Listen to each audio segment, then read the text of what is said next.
Que Dieu est grand et exalté en puissance. Il est plus majestueux que tout. Les cieux racontent sa grandeur, et l'étendue manifeste sa merveilleuse création.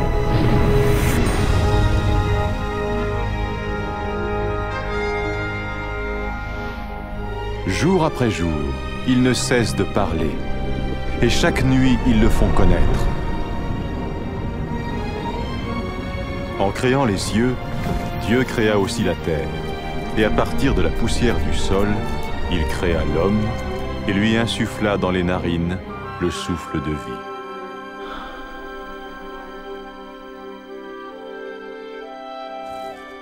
Le Dieu d'amour créa l'homme et la femme à sa ressemblance, pour qu'ils soient en relation avec lui.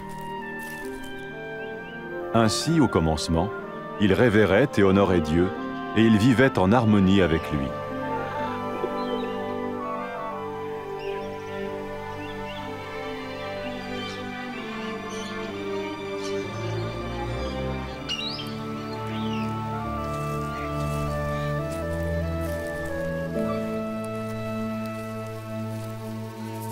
Il en fut ainsi jusqu'au jour où Satan tenta la femme pour lui faire manger le fruit défendu.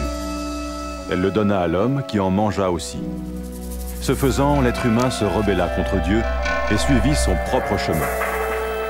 À cause de ce péché, l'être humain fut séparé de Dieu et jeté hors du jardin d'Éden.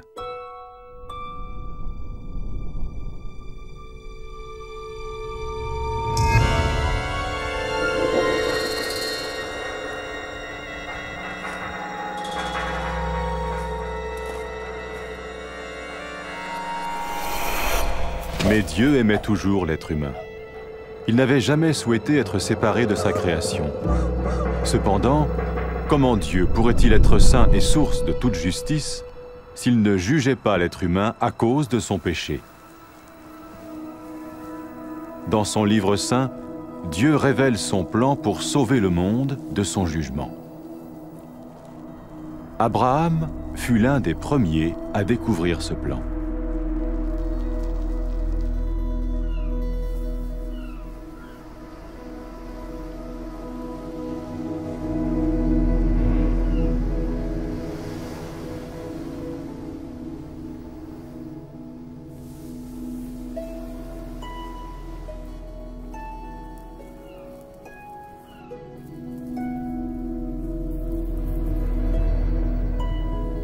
Abraham était un homme juste. Dieu lui fit la promesse de le bénir et de rendre ses descendants aussi nombreux que le sable de la mer et que les étoiles du ciel.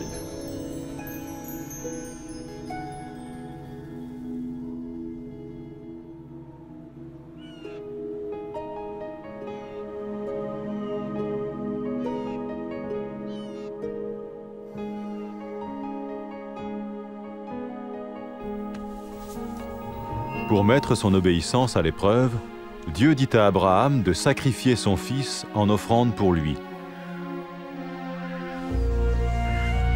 Abraham fit confiance à Dieu et chercha à lui obéir.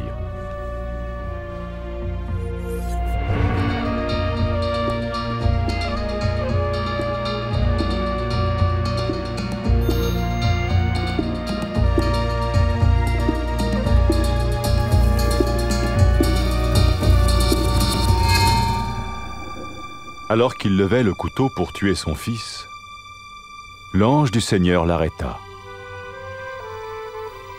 Il vit qu'Abraham craignait Dieu et voulait lui obéir.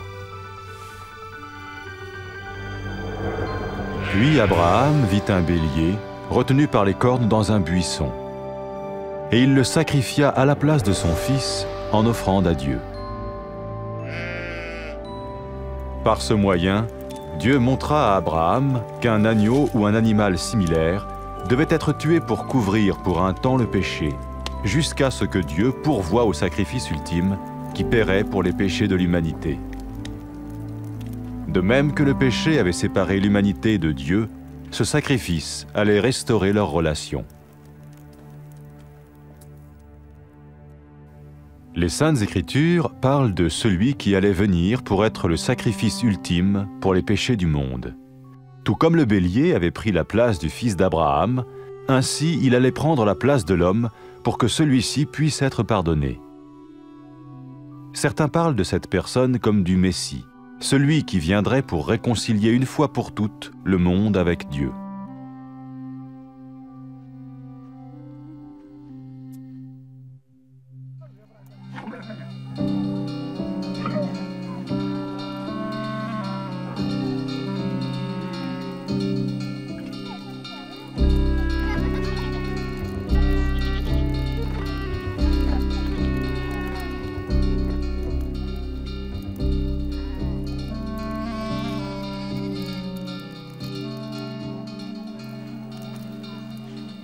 Les prophètes ont prédit en détail de nombreuses choses concernant le Messie des centaines d'années avant sa venue. Le prophète Ésaïe a prédit qu'il naîtrait de façon miraculeuse.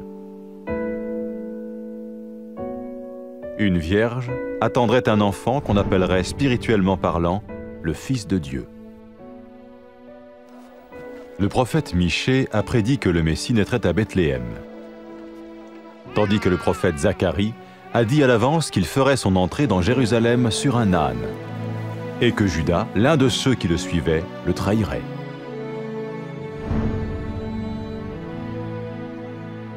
Ésaïe a prophétisé ce que le Messie ferait lors de sa venue. « L'Éternel m'a oint pour porter la bonne nouvelle aux malheureux, pour guérir les cœurs brisés, pour proclamer aux captifs la liberté et annoncer que le temps vient où l'Éternel va sauver son peuple. »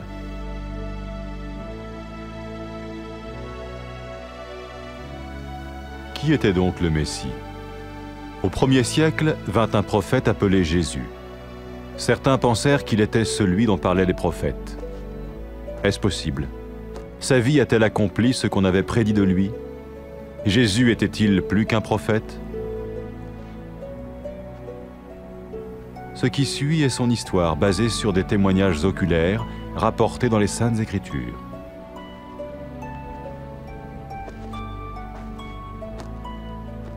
Un acteur joue le rôle de Jésus, et bien qu'aucun acteur ne soit digne d'un tel rôle, ce film a été tourné ainsi afin que nous puissions comprendre et bénéficier de la vie de Jésus.